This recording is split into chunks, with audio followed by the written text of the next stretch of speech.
Hello everyone and welcome back to a new video. In today's video we're going to have a wee chat about the tin whistle. You've probably seen it before, you've more than likely heard it before. It's a very popular instrument for people of all ages who are trying to get into Irish music for the first time. So without further ado, let's get right into it. So, what is the tin whistle? It's a wind instrument, commonly used in traditional Irish music. You may know it from another name, the penny whistle. It got that name long ago, and we'll explain later on how it got that name. It has a plastic mouthpiece and a metal shaft with 6 holes in it, usually for the notes D to C. It's most commonly found in the key of D, but this instrument can come in all different shapes and sizes, allowing you to play in a different key. Usually the larger the tin whistle, the lower the pitch. It has a clear, bright tone, very high pitched, and it's a popular choice for professionals and beginners alike due to its low cost and ease of mobility. You can see how convenient it would be to carry one of these with you to an Irish music session. You can just stick it in your bag and on you go. You don't have to lug around a big guitar or a piano or the likes of that. Once you've learned some basic ornamentation techniques on the tin whistle, that can really make it stand out amongst the other instruments commonly played in a session. So I'd like you to hear a little bit of what the tin whistle can sound like. And just a disclaimer, I'm not a professional at playing the tin whistle, but here's an example of me playing Feadóg by Feadóg, a song that was composed over 300 years ago, with some basic ornamentation like rolls and cuts, just so you can get an idea of how it sounds.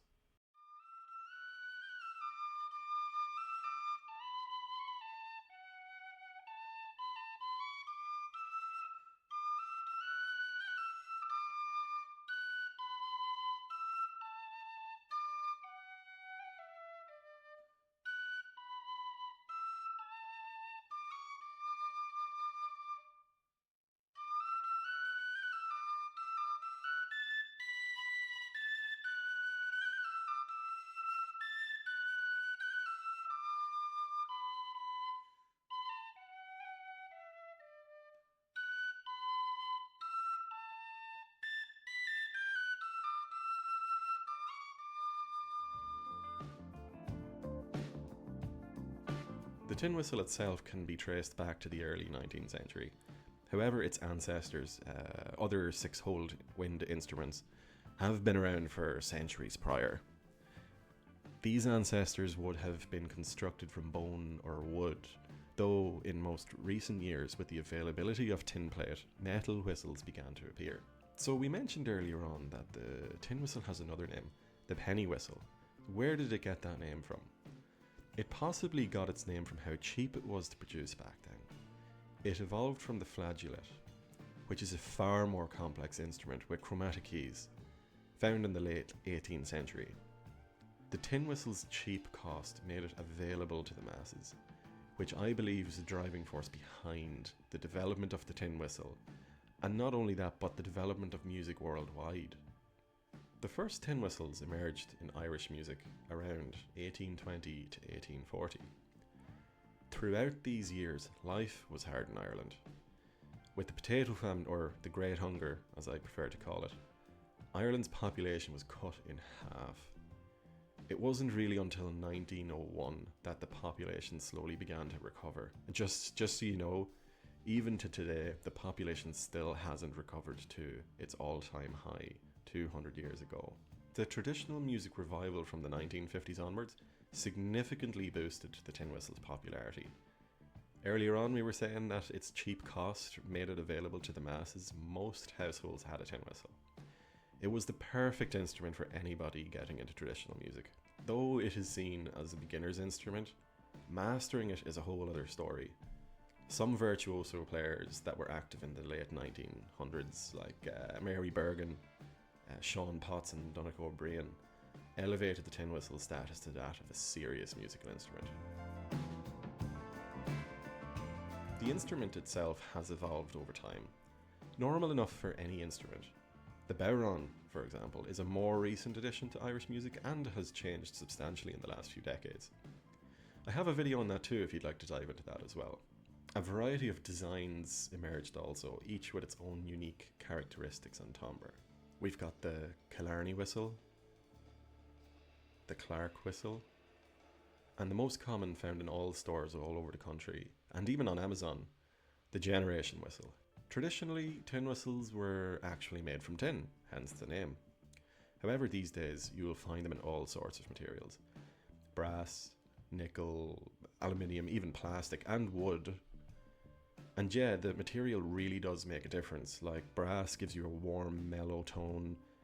Nickel and aluminium are brighter and sharper. Construction-wise, it's pretty simple.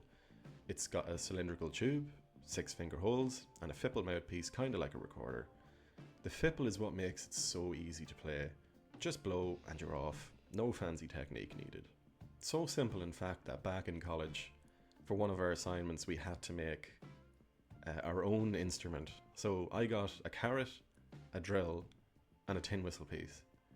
And I drilled a hole in the carrot with 6 finger holes, and I stuck the tin whistle piece in the top, the mouth, the fipple, and I was amazed that I was able to play some tunes on a carrot. So even you can do it at home as well. There's plenty of videos on YouTube.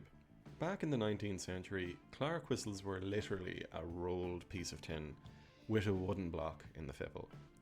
Then, after the 1950s, we got the generation whistle, brass or nickel, cylindrical bore, or plastic head. It was a big step up in accuracy, plus technically you could remove the head for tuning if you had the patience.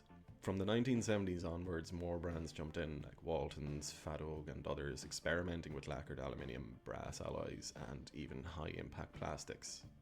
So I know we touched on it a little bit, but let's have a look at the tin whistle and go over the bits and pieces, right?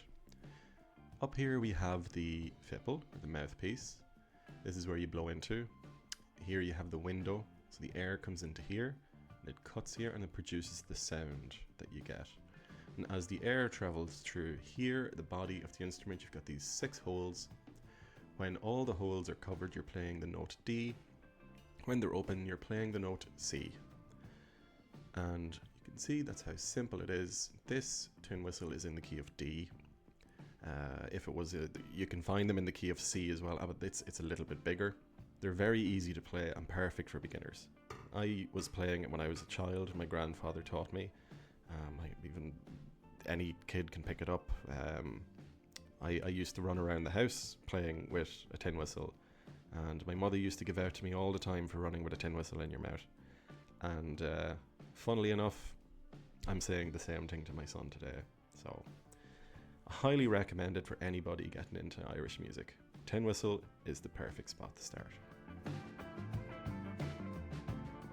The tin whistle still holds a special place in Irish music and culture. While it's often seen as a beginner's instrument, like many kids play it in school, in Ireland anyway, it's far more than just a stepping stone. In a traditional music session, the whistle plays a key role, often soaring above the other instruments with its bright, piercing melody. It adds energy, lift, and that unmistakable trad sound. In sessions, you'll almost always hear at least one whistle player, sometimes leading a tune, sometimes waving in and out of a melody.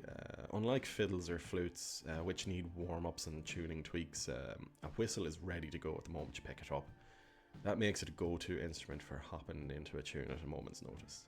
And as mentioned, it's so small and easy to carry around. Anyone can you might have one in your bag. So, but what about outside trad sessions? The whistle pops up in film scores like the Titanic and Lord of the Rings, folk bands, and even contemporary music here and there. It's a favourite for adding that haunting, ethereal quality to a piece, especially in slower airs or cinematic soundtracks. Despite its simple construction, the tin whistle carries real emotional weight in Irish music. In fast reels and jigs, it's lively and energetic. In slow airs, it can be deeply expressive. A well-played whistle can make a whole room go quiet in a session, completely pulling everyone into the tune. Whether it's played by a child, a pub session regular, or a virtuoso on stage, the tin whistle remains a symbol of Irish music. It's small, unassuming, but absolutely essential. So that's it for today. Thanks very much for watching. If you enjoyed the video, please leave a like.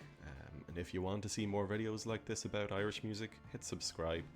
I'm aiming to release these videos every Monday and Thursday.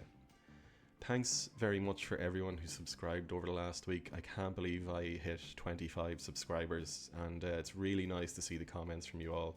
So thanks a million, you've really made my day. So, and if you would like to see me do a video on Irish music, anything got to do with Irish music, either the history, something traditional, or maybe some of the modern bands like U2, the Corrs, the likes of that, give me a shout in the comments and I'll prioritise it and work on it for you. So with that, thanks again, have a great day, see you again, cheers.